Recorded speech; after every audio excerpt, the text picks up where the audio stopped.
Hello, and welcome to Positive Fandom. I'm your host, Rrr Mmmm, and today we're going to be talking about the Book of Boba Fett, Episode 6. We have Catherine Cooke with us today. How are you today, Catherine? Good. Good, good. Well, thank you everybody for joining us for this spoiler review. It is a spoiler review. I just put spoilers down at the bottom so that you know where we're going to be talking about the episode.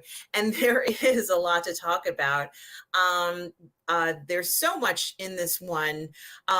But for me, Catherine, for me personally, being a Star Wars fan, I still have to question the biggest question in my mind is probably the biggest question that I had in last week's episode. It seems like we're getting less and less Boba Fett as this series goes on. What do you think? Yeah, it feels like Favreau got bored writing his own story and was like, let's go tell this other story now. And it's like, the first four episodes, because they had to split their time between flashbacks and the present timeline, that made it much more plot driven.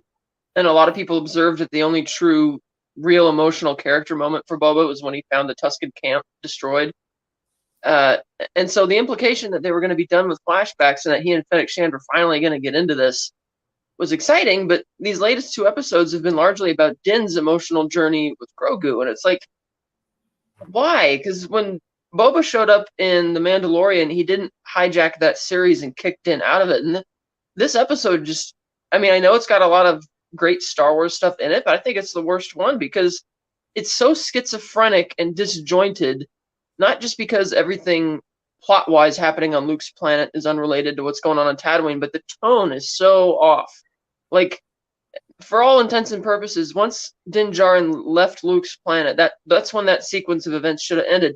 But then they go on for like another 6 or 7 minutes of the cutesy training stuff, and they immediately follow that with all the trying to do the badass thing on Tatooine, and it just feels so jarring, because it's flipping back and forth, and the fact that the final scene is trying to key us up for Grogu's decision, as opposed to things that are going on in the Boba Fett story. We still don't know, like, where exactly are the Pikes holed up? How many of them are there? Who's the leader? And in the fact that they blew up the cantina and potentially killed Garza Whip when there was like, well, wait a minute, if she's just running. There were hints that she might be a crime lord as well. She paid Boba paid him the tribute, and she was really worried when the Hutts were showing up. And Boba's like, "What's that about?" And now that she's been, presumably killed because she was standing between the bomb and the other guys, it's like, man, it feels like there's so many question marks that I'm not really ready for it to be at the finale, and it just feels like these latest two episodes, they just abandoned the protagonist in the story. Yeah, I agree with you 100%. I am so shocked by the fact that first of all, I've never seen a series like this before in my entire life.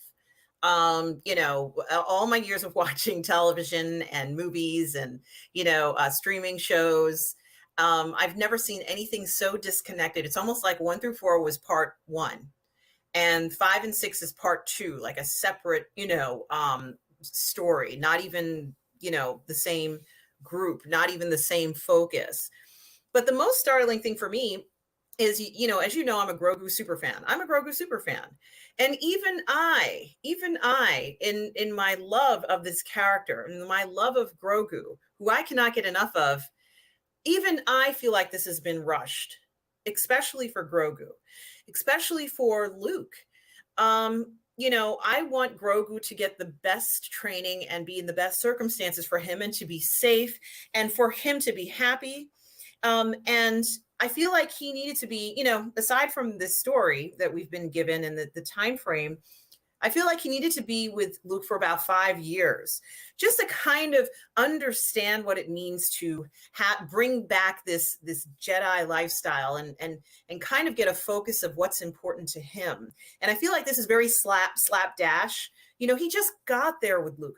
Luke hasn't even finished building the school yet, and it's like, at least if he knew what it was like to be in the school again, maybe he'd be able to resolve things. And if he felt like he wanted to leave the school, he could at any time. This isn't really a dilemma question.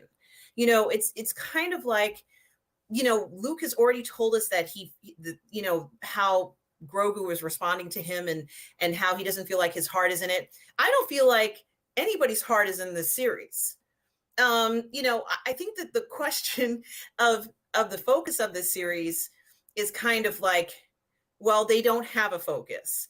And I also think that if we're supposed to be focusing on Boba Fett, and this was really about Boba Fett, then it should have just stuck to Boba Fett. And we were willing to accept the disappointment that we weren't going to see any combat badassery. Like, we're not going to see that. We were ready to accept that. But they marketed this as something different, and they certainly didn't include this part, which is fine. We like surprises, but it just was too soon to see Grogu and Luke. It was too soon, in my opinion. And I thought we weren't going to see them for like another 2 years. They didn't have to rush this in like this. And I would have been fine seeing Din, go through the galaxy, help them out on Tatooine. I would have been fine with that. But I have to say that, I don't like the idea of rushing Grogu through this. I feel like that can mess him up. And it's true that Luke has been caring and a great teacher and all this sort of stuff. But even he doesn't feel right as he's teaching him, as he says comments like, well, I'm just kind of guiding him. I think he's just remembering how things are going, Well, yeah, because it's like like when he says, "Oh, I don't think his heart is in it." I'm thinking, well, no shit, Sherlock, because he's still a baby. Like he says, your life, Grogu, goes on so much longer than everybody else's, and it's like, yeah, he's still a little infant. That's why his heart isn't in it, because he's still seeing everything in the wide world. Like we see that when Din Djarin flies away in his starfighter, Grogu's like reaching out for it, like as if he's gonna grab it or something. Like he's still a baby. That's why he's not thinking about these things. And I feel like I would wonder if this series was never intended to exist to begin with, because it would not have been very difficult after the Boba Fett episodes dropped on The Mandalorian for them to, upon seeing the fan reaction to that and how much they loved it, they're like, hey, if Disney's like, why don't you do a Boba Fett show? And then they just, quickly filmed the post-credit scene to tag on there in time, which would be easy enough to do. And then they just had to rush this series to get it out there.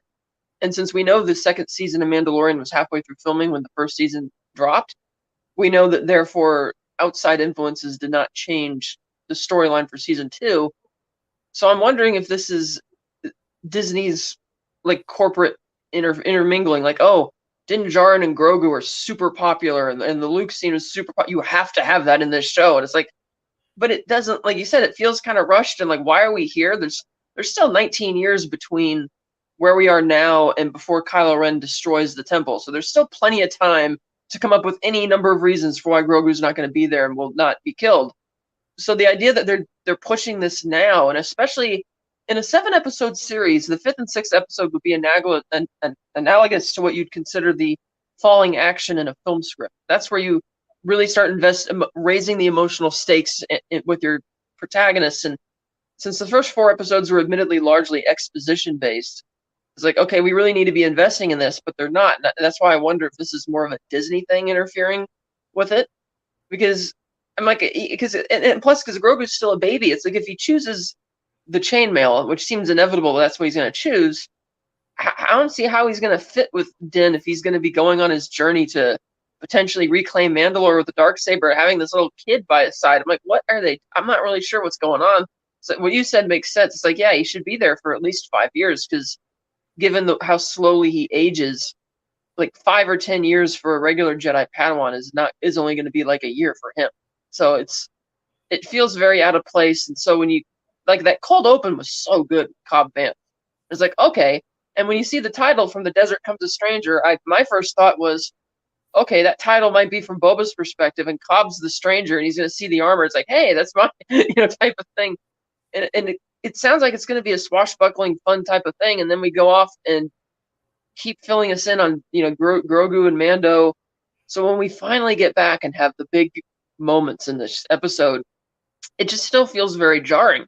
Like that's the stuff I kind of want to rewatch, but it just feels like 2 wildly different things which don't belong in the same episode, if not even the same series. Yeah, and I have to say that if someone had approached me after episode 5 and said, "So do you think we're going to see Grogu in this season?" I would have said, "Hell no! Of course we're not going to see Grogu. That's just something they put in there. We'll see Grogu, like in season 3 of The Mandalorian." And I would have placed a bet. I would have said, "Yeah, here's $20. We're not going to see Grogu." I was flabbergasted by this. They started off extremely strong with the confrontation of Cobb Vanth, and you knew that he was constantly putting up with these with the oh Jesus With the Pikes, yeah, with the Pikes. I and the wanted to Spice say Runners. spikes. I don't know why I wanted to say spikes. Yeah, With Spice and Pikes. with the Pikes going through, the town. Even maybe they would stop off and like have a drink at the place. Now that the Crepe Dragon is gone, they're like, yeah, let's go stop off at the cantina there and have have some spatchka, and perhaps they were bothering the townspeople. And you could see Cobb Vanth was perhaps the most passionate individual in the entire series, because even without the armor, he's still risking his life. He doesn't care that he doesn't have the armor. Yes, it would be easier for him to defend the city with the armor. It would be easier, but he doesn't care. He's still going to fight for that town. And I thought to myself, well, that's incredibly passionate and dedicated. This guy's amazing. Like, for him to risk his life against these criminals, essentially, and seeing the spice kind of blow in the wind, he was like, I just don't give a whatever, they're not going to come through here doing whatever they want. And I think that that's the type of attitude we wanted to see through the whole series. That's what we were kind of looking for, is for that, perhaps less of the negotiation. We wanted those aggressive negotiations in the series, and it would have been more realistic, because it's not going to be all sort of like this parlay situation. It certainly is not like that in Star Wars.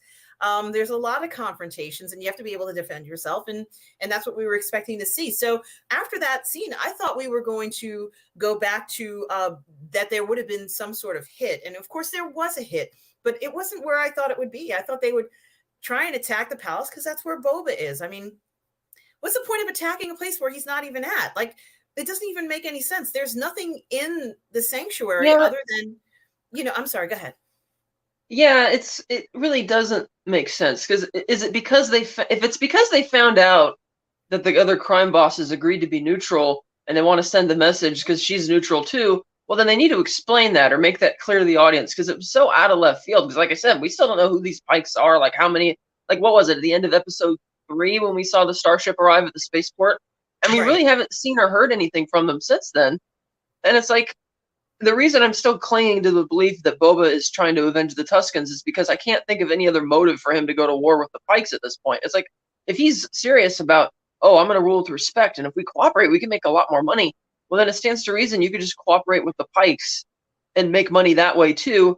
And given the Pikes are a much larger organization, they would probably be willing to forgive Boba's incursion against their train if he proved to be a very capable daimyo there. So it seems like the reason he's still ganging up on them is because of the Tuscans. And as floated, people are wondering now if maybe Cad Bane is the one who killed the Tuscans. Perhaps with because I don't think it's a coincidence that they all got killed when Boba went to town to talk to them. Mm-hmm. And he might have had this, and the fact that Fennec Shand still doesn't think it's the Swoop Bikers or whatever. And frankly, Bane is the only real face of the enemy at this point, like the only true like villain who we could recognize or put a face to. And it's like, okay, that would make sense, but still, it's like I'm not really clear where this is going. And the idea that we're going to be leading into the big showdown, it's like, well, we know Grogu's going to be there next week too, because they teed us up for that. And it's like, well, how is this going to cross over with this? And it's like, I don't know, maybe not. Like when you saw Bane show up, that was a really great scene. Like, the classic Western walking through town, and you're really worried for the Marshal because you know that even though he's a fast gunslinger, it's like, well, you're not going to bring in Bane just to kill him in the first segment, And I think Cobb Vanth may have lived. At first I thought he was dead, but then I noticed on rewatching it that Bane shoots the deputy like 3 or 4 times, whereas he only shot Cobb once, and everybody was gathered around him as if they were trying to render aid, so he might still be alive. And I did notice how the bartender really changed. You could tell he's going to change his tune from not wanting to help Din and stop the Pikes to looking at that, he's like, oh shit, now we need to do something. And it's like, in a way, like you said, since Cobb was the most passionate, really defending, but then that should have been the final scene of the episode. That'd be really keying you up for a finale, or even the attack at the cantina, which is very odd. But no, it's like, oh, we have to what's Grogu's choice? It's like, well, he's still a baby, so it's not like he's going to necessarily understand the implications of the choice that he makes. So is it really as dramatic? Kind of like when Ahsoka showed up, and it's like they have her there talking to Luke, probably for the sake of just, oh, well, people will think Ahsoka and Luke together is really cool. Because we saw that when Din Djarin was landing there, the R2 already had his antenna going. He's calling for help because he even knows it's a bad idea for Din to be there. And so she shows up to put a stop to it. And it's unclear if she told Luke what she's up to because she's clearly going on her Thrawn hunt. And because of the fact that even Luke asked, will I ever see you again? I'm like, well, aren't you interested in what she's doing or what she's up to? Because she's clearly, I assume that, like, when she says, I'm a friend of the family, that he knows now that she was his father's apprentice and one of his best friends, and that he may be interested in learning more about that. Instead, it's just like, oh, hi, bye. It's like, what? Yeah, that so the comment that she made when I'm sorry, the comment that Luke made when he had said, am I going to see you again? That's a breakup line. That's not this type of relationship. That's when like, we've all done it. We've gone to a cafe, there's a couple that's next to you, and you hear somebody say, am I going to see you again? And the answer is always no, right? It's no. That's the answer. If you have to ask that question, it means you're not going to see the person again. It doesn't mean that you guys are still, maybe if they had said, are we good? Then you say, yeah, maybe if they said they're good, then they may see each other again. But if you have to ask the question, am I going to see you again?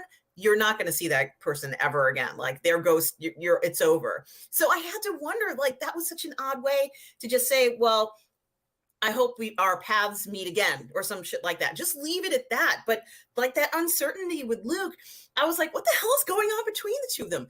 And then when she had said something like, well, you're just like your dad, Luke's comment that he had made about Grogu didn't necessarily fit. I didn't think it was the correct way of what he was saying, because like, for example, I think it was when he had said, I don't think his heart is in this. And she says, you're so much like your father. And I'm like, would that have been something that Anakin would have said?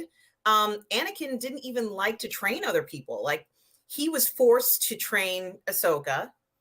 And, he kind of resented the fact that he ended up with this Padawan, which I think, Yoda made a decision, or maybe somebody else on the council made the decision. But Ahsoka was supposed to go to Obi-Wan, right? Right, Catherine?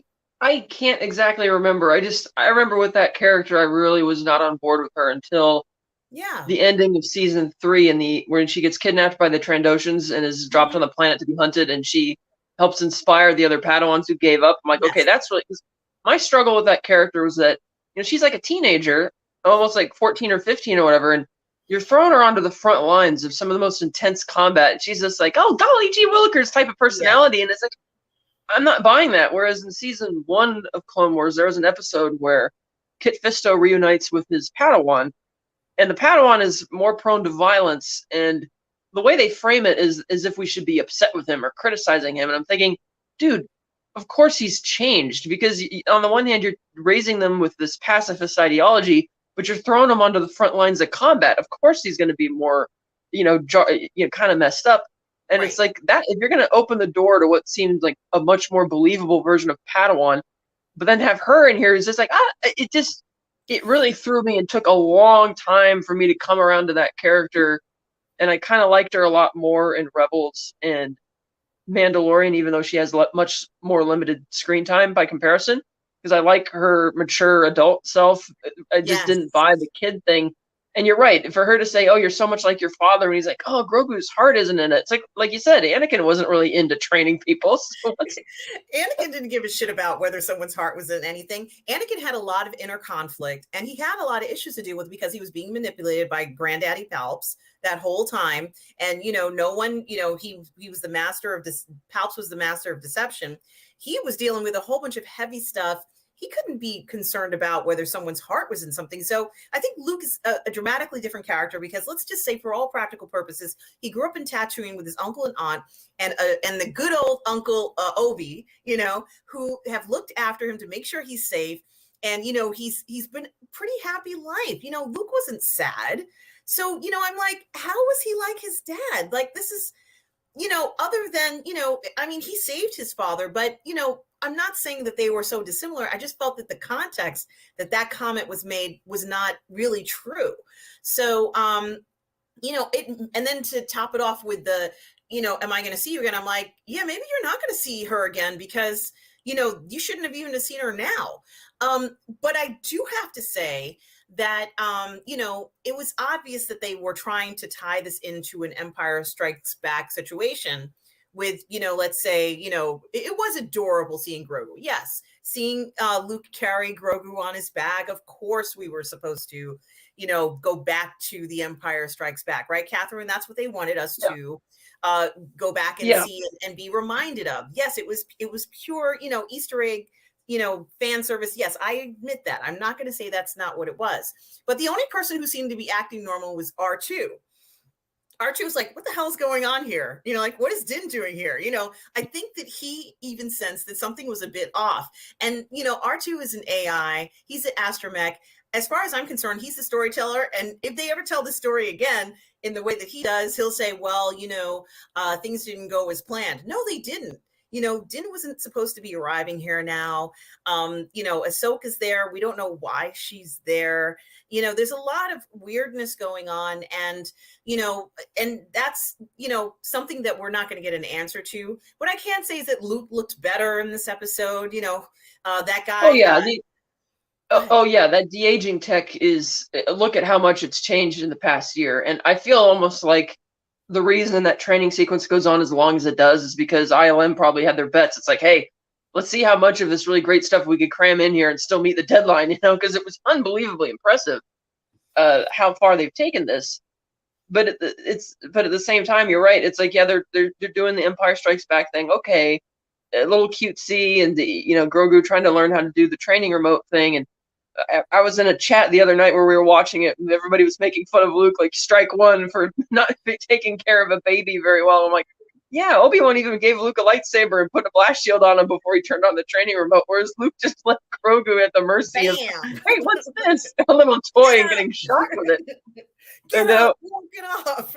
And now Luke is not allowing Grogu to eat the frog. It's like, what? You're not going to let the baby eat. You're going to let him get shot at with danger. It's like, is this really a good way? I mean, I get the Jedi get trained when they're young, but because of Grogu's, slower aging, it's like, is he really at the age where he should be doing this yet? Because we still don't know much about, or know anything about how he came to be at the Jedi Temple to begin with. And that was interesting when Luke asked him, do you want to remember your past? And I guess and that was odd. Is like, was Luke able to see what was going on in Grogu's mind as well when he did that thing? Like that flashback, because you never hear Luke give an opinion on it, because Grogu kind of passes out, and then he wakes up and they're back to training again. I'm like, well, wait a minute, Luke, did you not have a response to this? And isn't the passing out something that he should have worked on with Grogu already? Because that's force fatigue, right? Probably, yeah, force fatigue or just too much stress, and for remembering something that traumatic. And so it's like, okay, you're doing this kind of stuff, but I'm like, we're putzing around. I'm like, this would have maybe been interesting as like a separate miniseries, like 3 episodes or something on its own, which why not? Lucasfilm has the ability to do it, and Disney knows they want it. But I just feel like I'm kind of, I know the 1st and 3rd episodes of this show were a little hokey with the execution of it, but I was still invested enough in the story that I was interested in figuring out all those question marks. Like, what exactly is going on?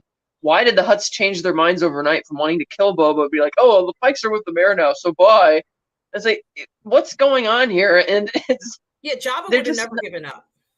Yeah, and it's funny too, because when Fennec Shand is hosting the big meeting and she has the hologram of, I assume that's supposed to be Mos Espa, I'm not sure, but they don't really show us to orient us with where the Pikes are, what's exactly going on. And so the idea that there's going to be a war, it's like, well, up until they blew up the cantina, they literally hadn't done anything against them yet. So why is everybody just assuming there's going to be a war? I'm like, okay, Boba derailed the train. And we don't exactly know how long ago that was. I'm guessing that was a couple years before the start of this show. So it's like, Okay, so he derailed the train a while ago. Whoop-de-doo. They have had plenty of time to bounce back from that, but now they're ready to go to war. Like, it just feels so odd. Like, how come we haven't provided like a characterization of the enemy that they're facing? And the series doesn't seem to want us to get invested in that at all. Because it's like, oh, here's the growth. So that's why I kind of think that maybe Disney is forcing their hand, saying, no, you have to include these more popular, like the Armorer. It's like, yeah, I like the Armorer too, but the fact that Din wasn't smart enough to ask her what she meant about Bo-Katan being a cautionary tale, it's like that means nothing to him unless he presses her for details. And the fact that it seemed like the Armorer was biased in Paz Vizsla's favor, and it's like, if she's willing to interfere in this trial by combat, then it stands to reason she would have interfered in, hey man, you're not a Mandalorian anymore, so hand over the Darksaber for safekeeping. But so it just feels like they're doing these latest episodes, these random cameos that don't fit. But the only one which makes sense so far is this guy, Cad Bane. It's like, yes, I could buy that the Pikes would hire this guy to uphold the law. And it's like when he goes there and he says, Boba Fett is a ruthless, vicious killer employed by the Empire, and we'll match his offer if you let the spice flow. I'm like, okay, that's interesting, and it'd be cool if we could have explored the fact that he's telling them that Boba was a really bad guy who worked for Darth Vader. But given there's only one episode left, they're not going to, the citizens of Mos Pelgo, or Freetown, I should say, are probably not going to raise that point because we only have one episode left to tell the story.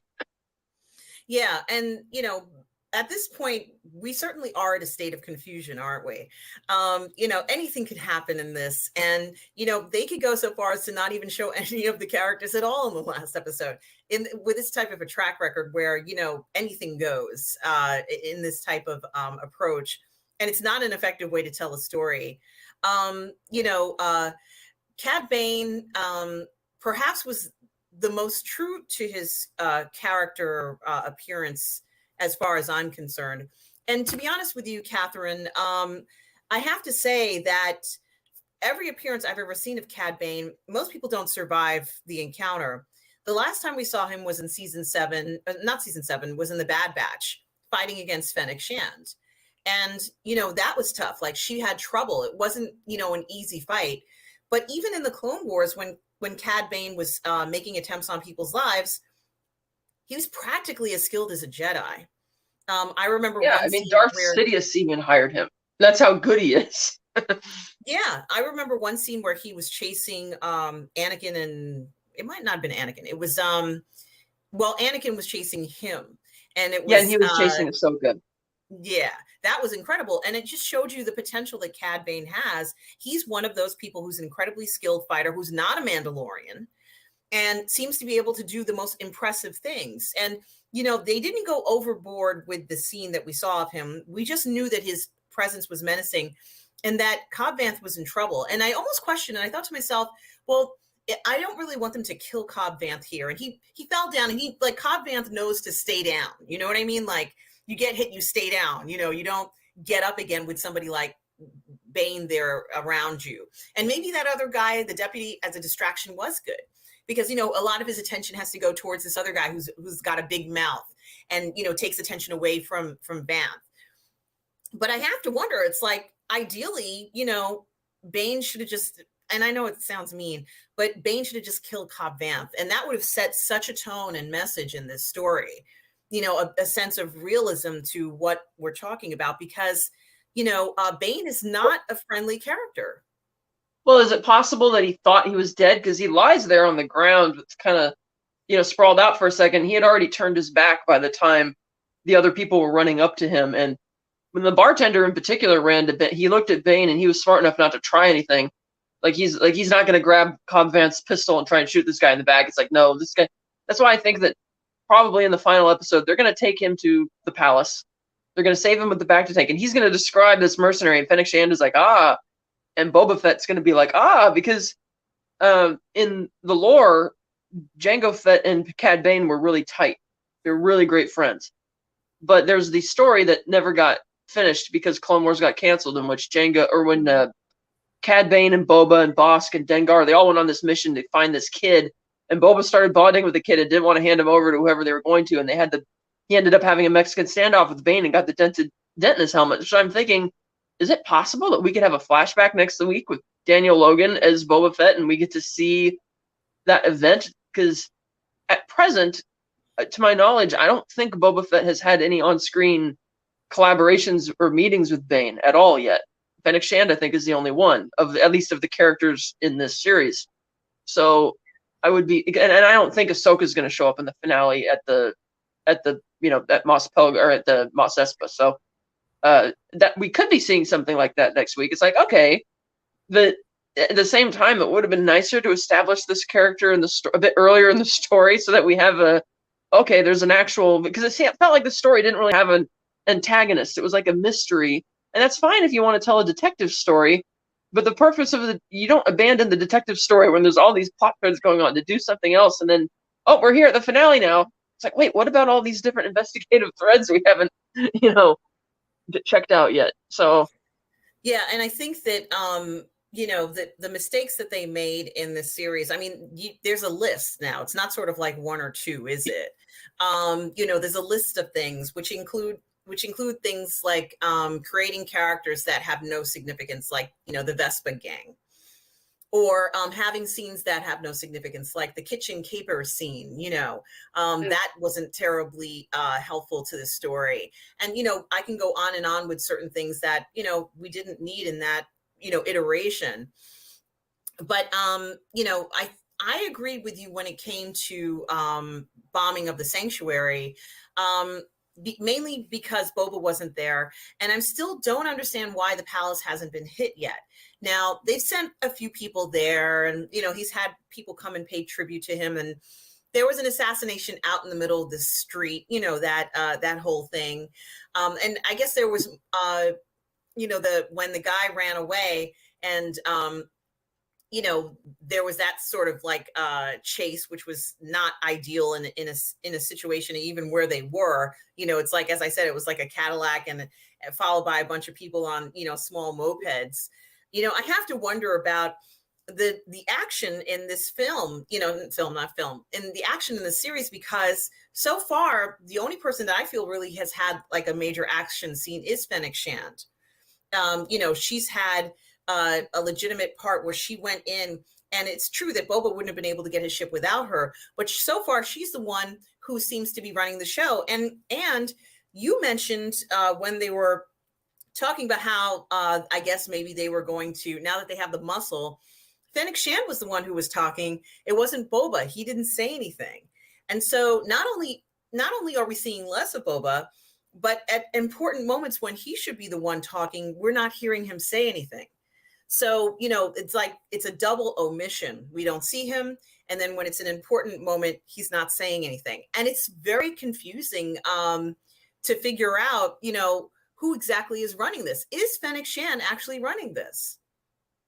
yeah, it feels like that. And I know that Tamura had advocated for Boba saying less because he's a man of few words, and I can see what he means, especially in some of the earlier episodes. But you're right, in that situation, this is your game. This is your big thing that you're doing.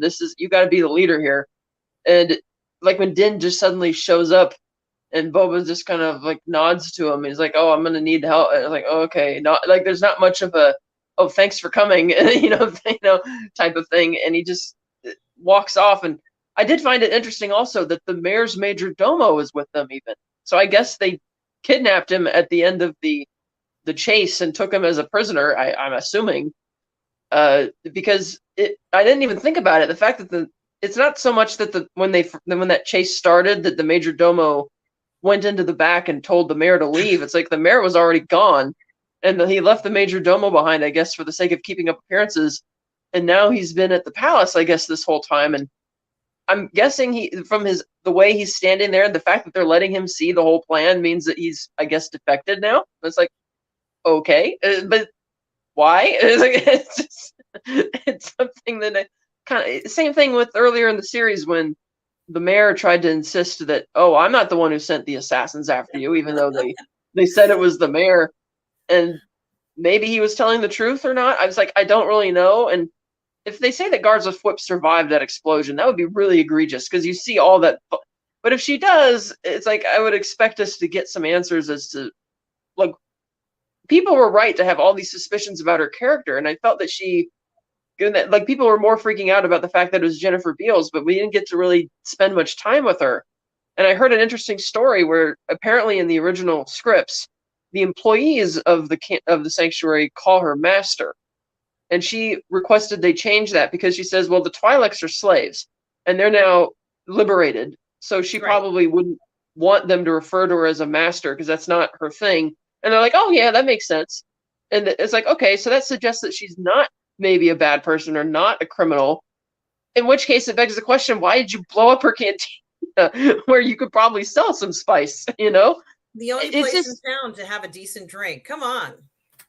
yeah. Now there's and so with her apparently dead, the major domo in custody, there's really nobody else in Mos Espa that has represents a character of what's going on here, except maybe Bane now. And so it feels very. I mean, it wouldn't be as bad if there were like say 4 or 5 more episodes here. It's like okay, then they did this little detour with Din to bring him back in, but there's not. It's like we're at the end, and yet I'm not really hyped for this confrontation because if it is all about the Tuscans, then they really need to tell the audience that or hammer that home a bit more rather than just dropping these cryptic hints. Because Boba's just he felt so disinterested in all of the Mos Espa scenes that took place in the present, the first 4 episodes. Like you said, Cobb Vanth seemed to be the one with the most passion. It's like Boba was just kind of there, just kind of okay, and yet like that's why I was excited that oh cool, Cobb Vanth's going to get involved in this now. This is going to get really here we go. Oh, but now we're going to go to Luke's planet, which I admit Luke's planet looks gorgeous. By the way, it's Now this unbelievable. The bamboo forest. It looks kind of like the Zhejiang province of China with all the way the rivers and the mountains and all. It's like a gorgeous planet. is it it wasn't what was the planet they were on? Something for I can't remember So that. they did not mention the name of the planet that Luke was on, where all those scenes took place, but you can tell that the hut that the droids were building is the same one that you see in the flashback from Last Jedi. It's the one that's on that same hillside. And aside from building the one dome, there's going to eventually be like a stone cylinder on top of it as well. So, and because it was the flashbacks were like at night, you didn't see all the other vegetation and stuff around it. And understandably, they tweaked some of that. So that's that planet, but we still don't know what it's called or where in the galaxy it is. Yeah, I read somewhere that it had a name, which could be wrong, Like, yeah. but I mean, I assume they'll tell us eventually. yes, and I certainly am not saying that I thought that those scenes were filmed very nicely. And, Grogu was learning how to force jump. And you know how sometimes someone will put out a poll and they'll say, okay, if you could have any ability, what would it be? Like any force ability. And I've always answered force jumping. And the reason why is because I just think it looks really cool. But the other reason is because you can jump out of danger to an area of safety. And I often wondered, like, if you can force jump, can you grab somebody else? You can use the force. Can you grab another person and pull them out of danger? Like, there's a lot of potential to use that type of force ability. And of course, somebody like Grogu or Yoda would be very dependent on it. But I have to say, while it did look cool, and while it made sense that he needed to practice those skills, I hearing Luke speak, I didn't have the same reaction to seeing him as I did see him at the end of season 2 of The Mandalorian. So I thought, gee, I'm not as excited to see Luke now, and I kind of felt a little guilty about it. I was like, hey, you're seeing Luke. You should be thrilled with this. And, hearing him talk, and I kind of think that if we had, let's say if they were going to throw Luke into this, and as I said, let's say we don't see Grogu, which should have been ideal. We should have just said, no, he's training and he's meditating. Let's not see him yet. If they felt that they had to bring Luke back, I want to know more about Luke. This is him at a time where he's making a huge decision to make this Jedi Academy, and some of the challenges that he's facing, which seem to be much greater than the one going on with Grogu and Din, which is really not even real. Like, it's not real. He loves Din. We know that. And he can go back to Din whenever he wants to. There's not really an issue of that. I don't really feel like Grogu has to choose because he lives to 900 years, so he can become a Jedi and do Jedi stuff whenever he wants to. Um, so there really, for me, there really isn't a choice, so to speak. But for Luke, there is. And I think that Luke, in his, kindness in taking Grogu in, he almost had to take Grogu in because Ahsoka, I think the reason why Ahsoka isn't training him is because she's doing other really important stuff in the galaxy. I mean, Catherine, we saw her, she went and was fighting against, on that other planet where she like saved everybody on there. She needs to be doing that, and that's what she's done her whole life. And well, that and the fact that she said that she really didn't want to train Grogu and thought it was a bad idea because of his attachment issues. She's like, I've seen where this can go, referring, of course, to Anakin, which is why Din asked her, why are you cool with this happening now? And she's like, well, I can't control other people's choices. And it was his choice, and it was Luke's choice, so I can't do anything about that. Because if she had taken him just for the sake of raising him, like you said, she's busy, she can't do that, but she also has no interest in training him in the ways of the Force either. She's kind of already at the point that Luke will eventually be at in The Last Jedi, where he realizes, no, this is really not a good idea. Because if you train people who have emotional attachments and are really kind of a bit more mature, messed up already, then that's how you create a Sith Lord. And so it's like she wasn't really into that. So, but another whole way they could have done that scene is just had Din show up, just say that Grogu's asleep and have him talk to Luke. But they wanted Ahsoka there because, Dave Filoni directed it, and of course he's going to have Ahsoka there, even though it's like R2 having his radar up. Shouldn't he be calling Luke for help? It's like, hey, Luke, by the way, because it stands to reason with R2 kind of watching the camp that he would have a direct line of communication with Luke. And instead, it seems like he was calling Ahsoka. And it's like, well, was she already on the planet, or she just happened to be nearby? It's like, what's exactly going on here? I don't know. So and you're right. I think the choice is going to be a lot more meaningful for Luke than it would be for Grogu because he's just a baby. And also, the other thing is, and I like what you said about Din speaking to Luke. Din needs to speak to Luke for a number of reasons. For me, the first reason is that Din has the Darksaber. And what's happening to Din is that whether or not he has Force abilities is completely irrelevant. He's using a weapon that is somewhat Force driven. And, whether he, has a bazillion midichlorians or whatever the hell it is, it doesn't really matter. He's using something that is based in that, sort of alchemy. And Din is also finding himself often around other Force users.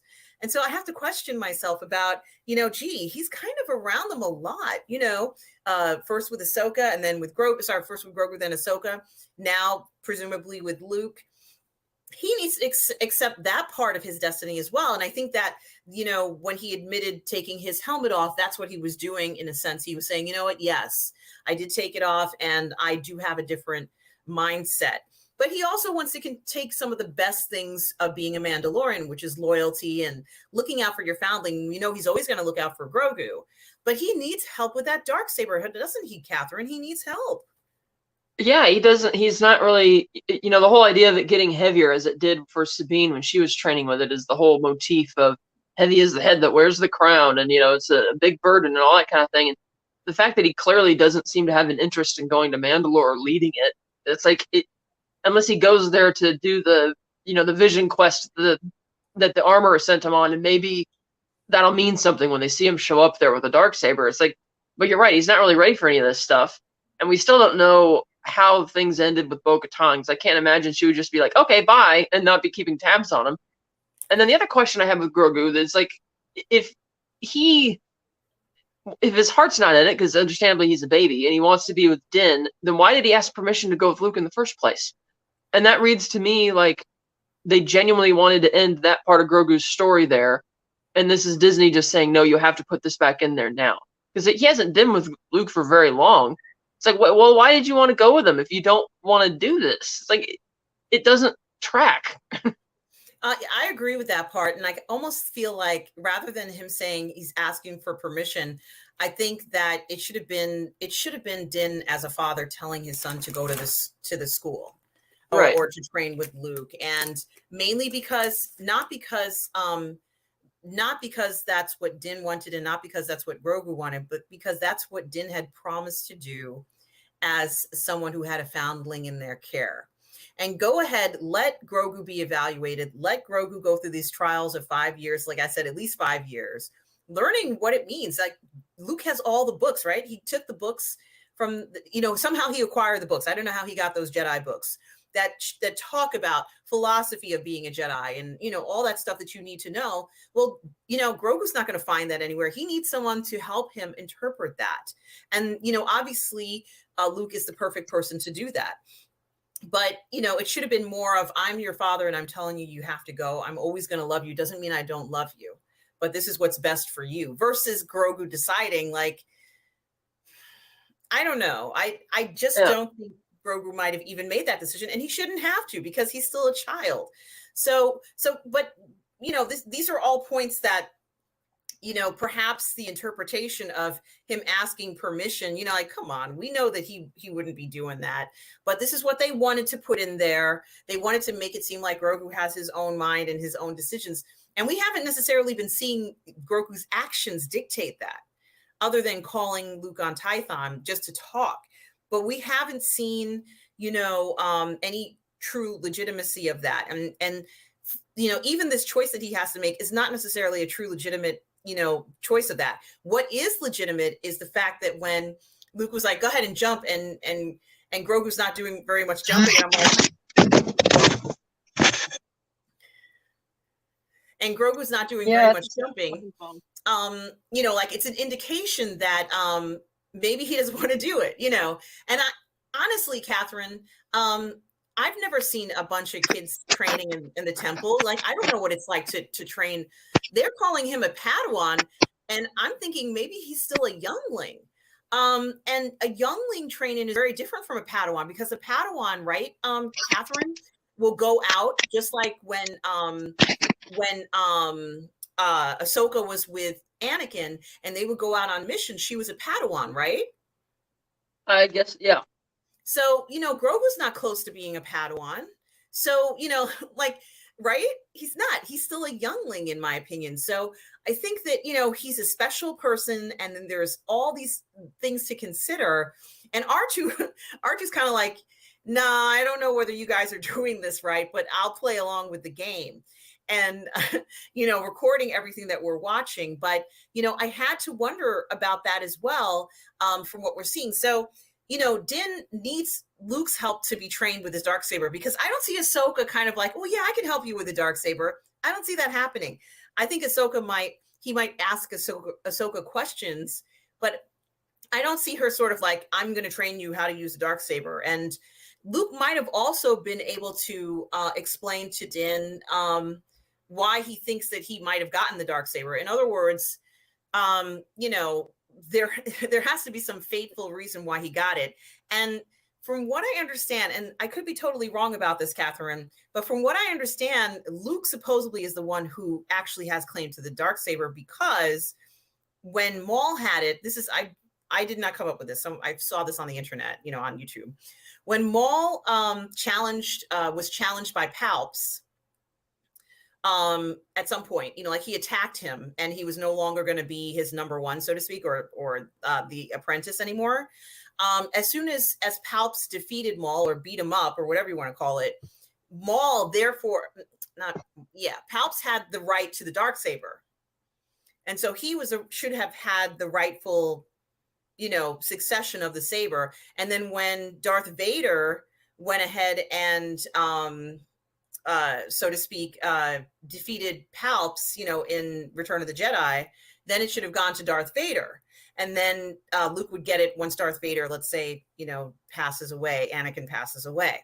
So I've heard some people say something like this, where Luke would be the person who's the rightful owner of that saber. And I kind of think it would have been interesting if ended up being the case, but he would train Din, and then Din would possibly defeat him in a saber duel, where he could go on. And I think that would have been a very interesting thing, to have somebody who's a non-Force user defeat a Force user in lightsaber. It doesn't seem very realistic that it could work. but it would have been certainly something different that we've never seen before. And that's kind of like what we want to see in Star Wars, is Star Wars themes that we haven't seen before. So so that was something else that I was thinking about. Now, what are you Well, they thinking? still haven't told us how he got the Darksaber on Malachor. It was just there. Because they dropped the ball severely when the show got canceled, and rather than tell that story in season 7, which they should have, they putzed around with other things that were not as worthy of it. Because I can't even remember. He didn't even use the dark. Did he even use the Darksaber against Palpatine in that fight? No, he didn't. He Yeah, couldn't, exactly. because Palpatine was using Force lightning on him. Right, and I don't even know where that saber and how that ended up there. It's just, I guess Palpatine didn't even take it from him, and he just had it on Malachor. It's like, okay, so it's like the line of succession in a way was broken because Palpatine didn't seem to know about the history of the Darksaber. He didn't seem to care about it, Yeah. and Maul just had it there, and so Ezra kind of took it, and then Sabine kind of had, and it's like, okay, so the line of succession is a bit odd here because eventually, Moff Gideon gets it at some point. So I guess it doesn't really. I mean, can get lost for certain periods of time, and then eventually somebody finds it again, and it's like, okay, whoever has it, you still have to win it in combat. But that would be really bizarre if Luke were to use it, and I don't even think Luke even knows about the Darksaber or the history of it or anything like that. And I don't think he'd be able to teach him how to use it either, because lightsabers aren't like that massive, heavy, extra weight that the Darksaber carries with it. Yeah, it's something to think about, and it's somehow someone has to help Din with it, because he can't wield it right, and it's he needs someone to help him with it, and Bo-Katan can't. There isn't anyone appropriate for this particular choice, from what we can see where they're going with having a ship that has a little area for Grogu in it, and he has the saber, and I'm like, if this is really happening, then how is he going to functionally use this? How on earth is he going to functionally travel with Grogu around the galaxy and be a bounty hunter anymore if he doesn't have room to collect bounties? And how is this even going to really work? So these are a lot of questions that, we're still kind of pondering. And yes, that little chainmail armor was really cute looking. I admit that. But yeah, I never in a million years would I have guessed that he would have have something like that, because I think that's what he's going to throw on, over his or maybe underneath his his roby robe. But honestly, I've never been in a position where I've watched a series and gotten so invested in it and have been thrown so many curveballs. What's really going to happen next week, Catherine? What the hell is going to happen in this episode? Oh gosh, it's a toss up. It's like they're gonna make a big deal about Grogu for some reason, and I think Bane is going to be revealed as the one who killed the Tuscans, and that's going to give Boba his sense of peace. But again, I don't see how they're going to wrap up the whole thing with the Pikes, unless there's a to be concluded and it's going to be a season 2. It's like or if the episode is super long, is it's like trying to get us hyped for a war. It's like, wait, what war? What are we talking about here?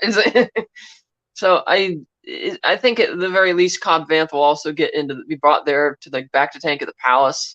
They'll describe who did it and blah blah blah. So I don't know. It just feels very haphazard. Like they just dropped the ball with the 5th and 6th episodes a lot. Yeah, and as I said, I am a Grogu super fan, and as much as I was happy to see Grogu, it was I was flabbergasted. I'm seeing him now. It was a little too soon. I almost didn't even know what to say. And so my final question for you, Catherine, in this crazy episode with so many twists and turns, is, did Max Rebo survive? Yes, because he was not there. They made a point of not showing him. You see the other guys playing music, but he's not there. And it's like, okay, that's why that's there. Yeah, there's definitely something about Max Rebo. I don't know what it is, but yeah, he and Bib Fortuna are like, oh, this thing's going side. We're out of here. He's like, jump off the sail barge. Let's go. They have some kind of agreement, like under a backdoor agreement. It's like, okay, if shit starts to hit the fan, we know how to get out of here. No, I know where he was. He was probably in the kitchen pigging out because that's what I was thinking. He upset the band by accepting payment from Jabba in the form of food because he's just obsessed with food, and the other bandmates didn't like it. I love it. I love it. I think it's the funniest thing ever. But I think it's also very funny, Catherine, that they purposely made sure we didn't see him. And we've been seeing him. He's like, even in Garza Fwip makes a reference to him. You know, play it again, Max, or something like. And I'm like, what? That's like Casablanca. And I'm like, well, wait a Yeah. minute. This isn't like Casablanca. This isn't World War II. And you know, But yeah, there's again, no. it's like I really like the design of the sanctuary and the way they're playing up that it could be representing the same place as that bar in Casablanca, but they've not been investing in that story at all. So, So and then, now they've blown it up. with that being said, that was a, you know, it was in a war, let's say Vichy France, and you know, up pops it's a romance, it's a love story of the woman that he loves, and her husband is there, and you know, we haven't gotten that romance. I mean, if they had thrown that in, I think I probably my jaw would have hit the ground with how that could have gone down. What if Boba finds out that Garza Fwip is dead? And they actually did have something going on. I mean, I kind of wish that they did have something going on, because her death, not that it didn't mean anything, but it might have inspired him to do something different than what we might be seeing next Yeah, week. so we'll get more flashbacks in the Yeah, finale. Oh, here's the yeah. story we should have told in the previous 2 episodes. So here you go. You just forget everything else. This is what we're going with now. Yeah, so I have to say, from the desert comes a stranger. Do we know the name of the finale yet, Catherine? No. Okay, so it is a mystery. It's probably going to be longer, but knowing this place, we never know. I think for the whole part, they've been very out of touch with how they're going to proceed in this entire scenario. And you know, like I said in the beginning, all they would have had to do is show, you know, Boba kill Bib Fortuna, you know, push him off the thing, sit down, look at Fennec and say, I don't want to kill people anymore. And we would have been fine with that. Like, we were like, okay, he's not killing anybody. You know, just even a simple phrase, a Well, simple she does gesture. make the point. She mentioned in the 4th episode that she's like, "Your time with the Tuscans has made you soft," and he's like, Mhm. "No, it's made me smarter." And it's like, well, just because you're smarter, which I don't feel like Boba's been that smart in the present timeline. He is definitely softer. Mhm. Can they fix this, Catherine? Oh God, I don't know. Unless it's like a 2-hour episode or something. It's like I'm supposed to be keyed up for the finale, and it's like I don't really know, because like the idea that there's no real story for Boba Fett anymore. There's no character arc or emotional beat. It's just you feel nothing. It's like, oh, is this Boba's gonna happen to be here? Probably with a flurry of more cameos, and it's like, no. So we'll see. Yeah, I can't even imagine what could be done. I mean, since we know, honestly, what would be good is if we didn't see, and I can't even believe I'm saying this, but if they don't talk about Grogu in this final episode, which is highly unlikely now, isn't it? I mean, it would be great Yeah, if we. the fact that they wanted that to be the last thought to leave you with shows that, okay, they're not going to reserve Grogu's choice for like a post credit scene. This is going to be like a big thing. And if they do the same thing next week, where most of the emphasis is on Grogu, and then the Tatooine stuff is sort of treated like whatever, and then they give Grogu like the final scene of the scene, it's like, no, that would just be egregious at that point. Now, I know that Luke has been away from Tatooine for a while, but he did grow up there, and he might have some knowledge that could have helped him out too. But you know, he's got bad blood, I guess, with Boba, or does he? Well, I don't think You he know, does, because he didn't. Boba wasn't on the bridge when Luke showed up in season 2. He was already taken off wherever. And Luke seems mature enough now that if Din were to tell him what was going on, I don't think Luke would care. It's like, yeah, he was a bounty hunter, whatever. You know him more, and since Luke seems to respect Din Djarin, I think he would respect his opinion that, oh, you could trust Boba, it's not a deal.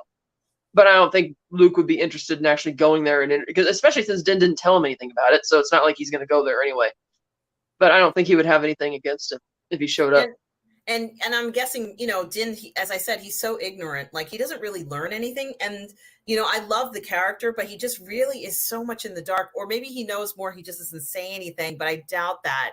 um yeah, so I had one question for you, and it's escaped my mind.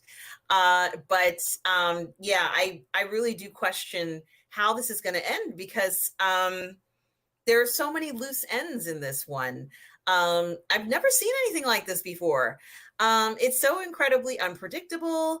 I really am at a loss for words, and that's pretty impossible because I can talk till the cows come home. But yeah, it's I just can't even begin to say where I am mentally with this series. And oh yes, this is what I wanted to ask you. So, and this is really the last part, at least for me, when it comes to this episode. We saw Order 66. Yeah. And we've seen it, like in Return of the Sith. We've seen it in the Clone Wars. We've seen it in some video games. We've seen quite a few renditions of Order 66. And there's a lot of speculation about this scene. Very clearly, you can see Grogu, this poor little thing with all the lights and the lightsabers. And like, he's like, oh my God, what the hell is going on? He's scared there. He's terrified. And I have to say that while I was excited to see Order 66, I was also very conflicted because you could clearly see he was scared to death. And that really bothered me. Damn them for doing that. I knew he had baggage. I know he's got PTSD from this thing. But honestly, it broke my heart for that little guy to see all these people getting killed in front of him. What did you make of the scene? And do you think that we actually saw anything different in the scene than what we already know? Did we discover anything new other than Grogu being there, which we knew was already occurring? Well, I think he passed out right before whoever it is that saved him because they were coming at him right in front of him, and he closes his eyes and kind of passes out right before they're catching up. So, because they still didn't tell you how he got out of the temple, only that somebody helped him escape. We don't know who that person is yet or where he was up until we meet him in the first season of Mandalorian. So, and it's like, okay, that could be an interesting question if it has a bearing on the story. Otherwise, I mean, it seems like that's the only reason why they would have that scene where Luke wants to know where he came from. It's like, okay, now, but again, the fact that Luke reads his mind, sees that, and you get no reaction from Luke because they skip ahead a bit, and we get no reaction from Grogu because we don't get to see the end result. It's like, okay, so they're trying to key us up for something that they're going to probably dive into later. But again, it just felt like an unnecessary scene. It's like, and especially when you're randomly in the training and Luke just out of the blue, he's like, hey, you want to know where you were from? You want to remember? It's like, really? You want to do that right now? He cringed away from him. Did you notice? He kind of like when Luke was putting his yeah, hand on he bends his ears down and he kind of gets a little afraid. Yeah. That's what he was saying. He can't speak, but Luke is like, screw that. I'm going to find out. And I'm like, clearly he doesn't want to find this out right now. This is maybe a little inappropriate, but Luke is determined to do this. And I think maybe Luke felt what he was doing was with good intentions. Luke is not a menacing, evil person. Right. There's nothing wrong with Luke.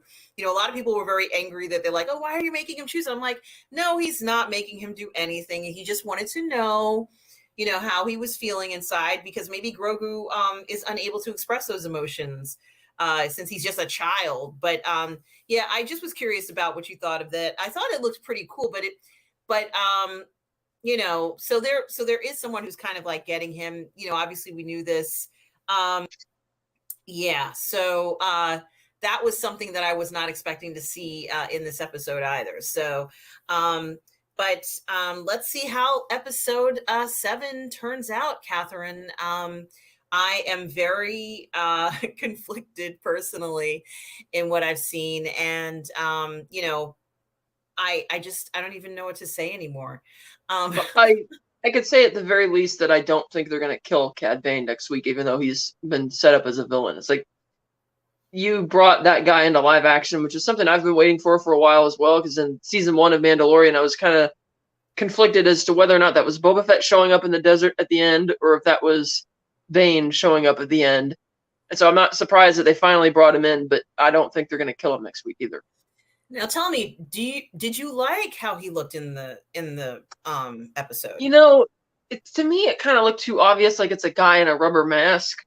Like, I remember how great the work was on the Gamorreans. Like, they look like legit, like aliens. I don't even know how they did that, if that was like prosthetic or CGI makeup. Where this just his face looked a little stiff, like it was being stretched a little too far. And like you see his teeth kind of moving. It's a little bit it felt a tad bit tight, like again, it was just a little bit of a rubber mask. I noticed that his face isn't as ocean blue as it used to be, which I thought, well, dude, you got a giant hat on to protect you from the sun. But it's like, okay, I get he's 71 years old now in this episode, so and I don't know how they age, so it's like, okay, he's an alien, so I guess you could say he's as old as you want him to be. But so that was kind of neat to see him show up. So once they start, he's talking very slow and very deliberate, like he usually does. But we'll see how that translates in like the next episode. When I take it, he's going to be moving around a lot more. Yeah, and I also wanted to say that the voice sounded authentic from what I remember Cad Bane sounding like. Yes, it's the same voice actor, and since this takes place 28 years after the first season of Bad Batch, then I guess he aged up his voice a bit, because you could tell that the voice does sound a little bit different, even though it's still the same guy. And it's funny, it almost sounded less raspy, which I would think it'd be more raspy if anything. But yeah, it's still Corey Burton, and they got another, like, a stunt guy to stand in for the costume. Mm-hmm. Well, I think that it had the feeling of Cad Bane, but they made a point of zooming in on his face. And, you're right. There could have been a little bit more expression. Maybe they did have a lot of padding to create that Cad Bane look. And of course, the eyes would be something that I would hope should have just been CG all the way. Or else how can you get an expression in the eye with, something plastic? It's not the easiest thing to do with bright red eyes and blue skin. In the cartoon, they would usually have his eyelids kind of moving to try and do that, because his eyes never dilated or changed or anything like that. And his face muscles would move a lot, and that would help crunch it to give you a sense that his eyes were like really doing something. So I didn't mind the eyes that much. I like that they didn't show the eyes at first. Like, he's just, the hat's down, he's talking, and then you're just waiting for it. But I'll be interested to see how they utilize him going forward, because again, it's Dave Filoni. He's not going to kill off one of his babies that early, Yeah, and we're definitely going to see Cad Bane in the next episode. I would be willing to bet on that he'll be in it, and Fennec Shan and Din. But I'm not that confident that we're going to see Boba Fett for very long because of the track record of what they've been doing in the last 2 episodes. I think he might run to the sanctuary and see, what's happened there. And also, in regards to the Pikes attacking them, something that I know I had asked you before and just speculated even, it's like we knew the Pikes were going to strike first. We knew that. Why couldn't they detect there was a bomb in that cuirass or in that container, Catherine, as it went into the it seemed like they were pretty busy in the cantina, and then once the droid noticed it, it's like, oh, too late. I mean, yeah, Garza Swift at that point should have said, like, hit the deck, because, it's a bomb. Mm-hmm, but they didn't. And another plot thread that suddenly occurs to me is that I think the reason that the Hutts gave Boba the Rancor is because they have every intention of coming back and just taking the palace, and they just want the Rancor to be there and already growing. And it's like, yeah, we don't want to deal with this Pike thing. We'll let you do that and probably get killed or whatever. We're going to come back at some point. So, like, are we going to see the twins next week too? So it just seems inevitable that it's like you can't wrap this all up in one episode unless there's going to be a surprise season 2 announcement at the end, which would make sense. But it just, yeah, it's kind of all over the place right now. Are they going to jump the shark in episode 7? Well, they might, because there's been rumors that they were going to have a de-aged Han Solo show up, and I don't picture Harrison Ford doing that. So they could do the same thing they did with Luke, where they get a stand-in and they just do the de-aging thing and maybe have Harrison voice it. But again, why?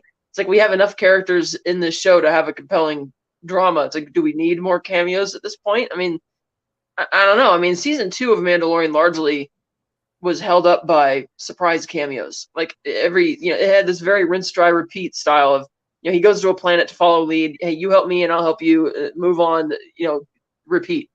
So I don't feel that the Book of Boba Fett necessarily needs that.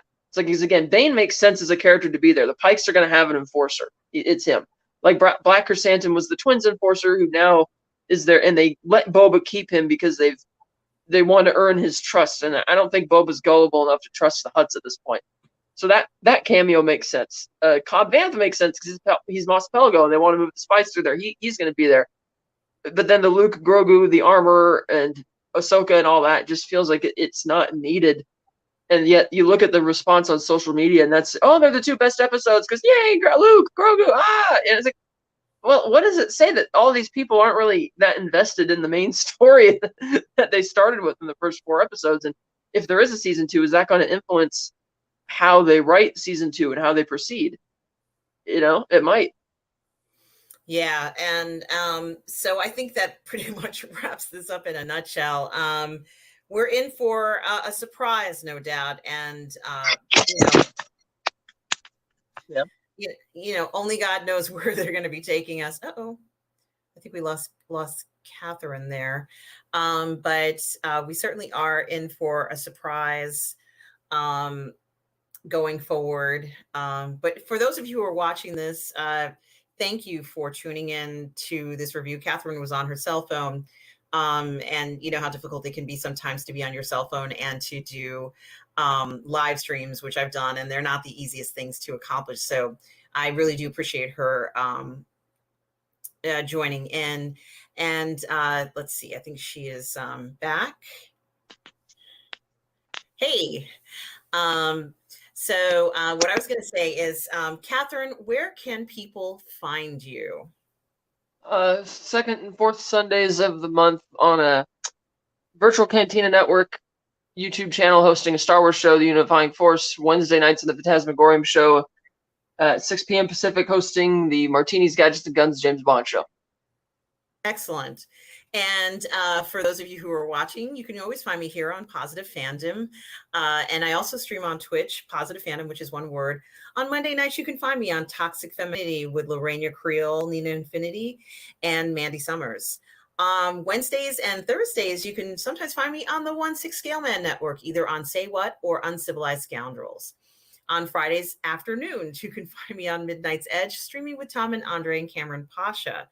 And on Friday nights, I stream on the Burnett Network with Robert Meyer Burnett. And on Sunday mornings at 10:30 a.m., you can find me streaming live with Russ Whitfield on this channel for my Sunday brunch show. So please come and join us. And thank you so much to everybody out there for joining Catherine and I as we've been going through one of the craziest and most unusual Star Wars series I personally have ever seen to date. Hopefully, episode 7 will be something that we couldn't have possibly imagined. And I just want to thank you, Catherine, for joining me this week, as always. And for those of you who are out there, always remember to please be kind.